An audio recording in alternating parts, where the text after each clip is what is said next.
Hi 4 type of homemade cookies நான் பண்ணியிருக்கேன். இது வந்து கோகோனட் பிஸ்கெட், இது வந்து கீ பிஸ்கெட், இது வந்து பட்டர் பிஸ்கெட். ஸோ இது பட்டர்லேயே இன்னொரு வெரைட்டி பிஸ்கெட். இதில் வந்து எக்கு போட்டிருப்போம், இதில் எக் இருக்காது, அதுதான் டிஃப்ரென்ஸ். இப்போ நான் வந்து கீ பிஸ்கெட் எப்படி பண்ணேன் அப்படின்னு சொல்லிடுறேன். இதில் வந்து நான் ஹோம்மேடு கீ வந்து யூஸ் பண்ணியிருக்கேன். கீ வந்து 75 கிராம் வந்து எடுத்துக்கிட்டேன். அடுத்து பிஞ்ச் ஆஃப் சால்ட்டு, இது கூட வந்து சுகர் வந்து நல்லா பவுடர் பண்ணியிருக்கணும். பவுடர் பண்ணல அப்படின்னா உங்களுக்கு இந்த மாதிரி நைஸாக வராது, கன்சிஸ்டன்சி வந்து பிறுபிறுன்னு இருக்கிற மாதிரி இருக்கும். ஸோ நல்லா சுகரை வந்து பவுடர் பண்ணிக்கோங்க. சுகர் வந்து பார்த்திங்கன்னா நான் 60 கிராம் சுகர் வந்து நான் போட்டுக்கிட்டேன். அது ரெண்டையும் கீயும். ஸோ இது கூட வந்து பார்த்திங்கன்னா கீ வந்து நான் நார்மல் ரூம் டெம்பரேச்சரில் இருக்கிற கீ எடுத்துக்கிட்டேன். கீ எடுத்ததுக்கப்புறம் சுகர், கீ, மைதா வந்து 120 கிராம், இது எல்லாமே போட்டு நான் நல்லா வந்து கையில் வந்து நம்ம கோதுமை கன்சிஸ்டன்சிக்கு வந்து பிணைஞ்சு எடுத்துக்கிட்டேன். பிணைஞ்சு எடுத்ததுக்கப்புறம் பார்த்தீங்க அப்படின்னா pinch of salt, pinch of soda, baking soda, ரொம்ப சின்ன பிஞ்ச் அளவு போட்டால் போதும். ஸோ இது எல்லாமே நல்லா நம்ம ரோல் பண்ணிவிட்டு, ஸோ இதை வந்து நம்ம சும்மா அப்படி கையில் வச்சு இப்படி அழுத்தினா போதும். இந்த மாதிரி அழுத்தினா போதும், இந்த ஷேப்புக்கு நமக்கு வந்துடும். அவனை வந்து ப்ரீஹீட் பண்ணிவிட்டு 20 மினிட்ஸ் வந்து அப் அண்ட் டவுன் ஆப்ஷன் வச்சிங்க அப்படின்னா உங்களுக்கு இந்த மாதிரி சூப்பரான கீ பிஸ்கெட் வந்து உங்களுக்கு ரெடி ஆகிடும். நெக்ஸ்ட்டு வந்து coconut biscuit. So coconut biscuit பார்த்தீங்க அப்படின்னா நான் ட்ரை கோகோனட் வந்து வீட்லேயே ரெடி பண்ணேன். நல்லா தேங்காய் திருவிட்டு நம்ம மிக்சியில் போட்டு அரைச்சோம் அப்படின்னா உங்களுக்கு நல்லா இந்த கன்சிஸ்டன்சிக்கு வந்து வரும் கோகோனட்டு. இந்த கோகோனட்டை வந்து நான் லைட்டாக மினிமம் ஃப்ளேமில் வச்சுட்டு அடுப்பில் வந்து ட்ரை பண்ணிக்கிட்டேன். இல்லை நீங்கள் கடையில் ஷாப்பில் கேட்டிங்கனாலும் ட்ரை கோகோனட் வந்து உங்களுக்கு கிடைக்கும். அந்த கோகோனட் வந்து 1/2 கப்பு, பட்டர் வந்து 30 கிராம் எடுத்துக்கிட்டேன், ரூம் டெம்பரேச்சரில் இருக்கிற பட்டர். ஐசிங் சுகர் வந்து 50 கிராம் எடுத்துக்கிட்டேன். ஸோ பட்டர், சுகர் எல்லாமே வந்து நல்லா பிளெண்ட் பண்ணி எடுத்துகிட்டு ஸ்பேட்சில் வச்சு நீங்கள் பிளெண்ட் பண்ணாவே போதும், இல்லை விஸ்க் வச்சு பண்ணாலும் ஓகே. அது கூட உங்களுக்கு ஃப்ளேவர் வேணும் அப்படின்னா கொஞ்சமாக வெனிலா எசன்ஸ் போட்டுக்கலாம். Pinch of salt, pinch of baking powder, dry coconut வந்து 1/2 கப் வந்து நான் ஆட் பண்ணிக்கிட்டேன். அதை நல்லா கொஞ்சம் மிக்ஸ் பண்ணி எடுத்ததுக்கப்புறம் மைதா வந்து போட்டுக்கிட்டேன். சேம் 1/2 கப் வந்து மைதா.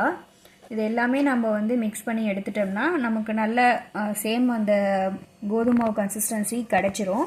அதுக்கு நம்ம சேம் ஒரே ஒரு ஸ்பூன் அந்த மாதிரி எடுத்துகிட்டு ஒரே சைஸுக்கு பிடிச்சிங்க அப்படின்னா இதே மாதிரி உங்களுக்கு ஒரே சைஸ் பிஸ்கெட் வந்து கிடைக்கும். இது கூட வந்து பிஸ்கெட்டை தட்டிட்டு நான் ட்ரை கோகோனட் வந்து இப்படி டிப் பண்ணி எடுத்துக்கிட்டேன். இந்த கோகோனட் பேலன்ஸ் இருக்குது, ஸோ இதுலேயே டிப் பண்ணி எடுத்ததும் மேலே உங்களுக்கு இந்த மாதிரி இந்த கோகோனட் ஒட்டி இருக்கிற ஷேப் தெரியுதா? பிளைன் பிஸ்கெட்டாக இல்லாமல் கோகோனட் பிஸ்கெட்டு மாதிரி உங்களுக்கு தெரியும் பேக் பண்ணி எடுத்தீங்க அப்படின்னா. நெக்ஸ்ட்டு பட்டர் பிஸ்கெட் எப்படி செய்கிறான்னு பார்ப்போம். நீங்கள் சொல்கிறியா? நெக்ஸ்ட் ஒன்று வந்து பார்த்திங்கன்னா பட்டர் பிஸ்கெட். ஸோ பட்டர் பிஸ்கெட்டுக்கு மெயினாக ரூம் டெம்பரேச்சரில் இருக்கிற பட்டர் எடுத்துக்கோங்க, 45 கிராம். அது கூட வந்து நல்லா பவுடர் பண்ண சுகர் வந்து 30 கிராம் நல்லா பிளெண்ட் பண்ணிக்கோங்க. பிளெண்ட் பண்ணதுக்கப்புறம் pinch of salt, pinch of வந்து பேக்கிங் பவுடர் போட்டுட்டு நல்லா உங்களுக்கு ஒரு ஸ்மூத்தாக பிளெண்ட் பண்ணி எடுத்ததுக்கப்புறம் நீங்கள் 120 கிராம் மைதா வந்து ஆட் பண்ணிக்கணும். நான் அது மைதாவில் தான் பண்ணியிருக்கேன்.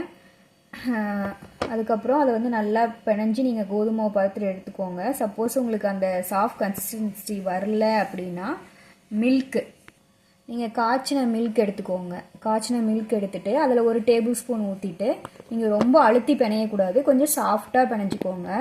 கோதுமை கன்சிஸ்டன்சிக்கு வந்ததும் அதை வந்து சின்ன சின்ன பாலாக பிடிச்சிட்டு சேம் நான் சொன்ன மாதிரி இந்த மாதிரி ப்ரெஸ் பண்ணிக்கோங்க. நான் கொஞ்சம் சைட்லாம் ஷேப் பண்ணலை, நீங்கள் ஷேப் பண்ணிங்கன்னா இன்னுமே பிஸ்கெட் வந்து உங்களுக்கு ரொம்ப அழகாக வரும். இது வந்து இந்த ஹனி கலர் மாதிரி இருக்குது பார்த்தீங்களா, இதுக்கு வந்து முட்டையோட மஞ்சள் கரு இருக்குல்ல, அதை மட்டும் லைட்டாக அப்படி பூசி விட்டுட்டு மேலே நீங்கள் பேக் பண்ணிங்க அப்படின்னா உங்களுக்கு இந்த மாதிரி ஹனி கலர் மேலே வந்து கிடைக்கும். சேம் எல்லா பிஸ்கெட்டுமே 20 மினிட்ஸ்க்கு நீங்கள் பேக் பண்ணாவே போதும், நல்லாமே பேக்காகி வந்துடும். இந்த கன்சிஸ்டன்சிக்கு உங்களுக்கு வந்துடும். ஹாய், இதுவும் வந்து பட்டர் பிஸ்கெட் தான். இது நம்ம சின்ன வயசில் சாப்பிட்ருப்போம் இல்லையா, சென்டரில் வந்து ஜாம் வச்சு கொடுப்பாங்க, அந்த டைப்பு. இந்த பிஸ்கெட்டுக்கும் இந்த பிஸ்கெட்டுக்கும் உங்களுக்கு என்ன டிஃப்ரெண்ட் அப்படின்னு கேட்டால் இதில் வந்து எக் இருக்கும், இதில் எக்கு இருக்காது, அதுதான் டிஃப்ரெண்ட்டு. நான் முன்ன சொன்ன சேம் பட்டர், பவுடர் சுகர், மைதா அது எல்லாமே அதே அளவு எடுத்துக்கோங்க. பட் அதில் என்ன ஆட் பண்ணும் அப்படின்னா, நான் இதில் முட்டையோட மஞ்சள் கரு மட்டும் இதில் ஆட் பண்ணியிருக்கேன். ஆட் பண்ணிவிட்டு நல்லா blend பண்ணி எடுத்துக்கோங்க. இந்த ஜாம் வந்து மிக்ஸ்டு ஃப்ரூட் ஜாம் வந்து உங்களுக்கு ஷாப்பில் கிடைக்கும். அந்த ஜாம் தான் நான் வந்து சென்டரில் வச்சுருக்கேன். இந்த குக்கீஸ்க்கு சொன்னால் அதே ப்ரொசீஜர் தான் இதுக்கும் வரும். ஆனால் அந்த எக்கு இப்போ சொன்னேன் இல்லையா, அந்த எக்கு மட்டும் இதில் ஆட் பண்ணியிருப்பேன். சேம் 20 மினிட்ஸ் வச்சிங்க அப்படின்னா உங்களுக்கு இந்த மாதிரி சூப்பராக குக்கீஸ் வந்து ரெடி ஆகிடும். இது வந்து நான் சும்மா ஒரு ஸ்பூன் வச்சு டிசைன் மாதிரி கொடுத்துருக்கேன். நீங்கள் வேறு எந்த டிசைன் கொடுக்கறதுனாலும் கொடுத்துக்கலாம். இந்த குக்கீஸ்லாம் நான் எப்படி பண்ணேன் அப்படிங்கிற ப்ரிப்ரேஷன் வீடியோ வேணும் அப்படின்னா நாங்கள் பின்னாடி இதோட டீட்டெயில் வீடியோ வந்து நான் உங்களுக்கு ஆட் பண்ணுறேன். தேங்க்யூ ஃபார் வாட்சிங்.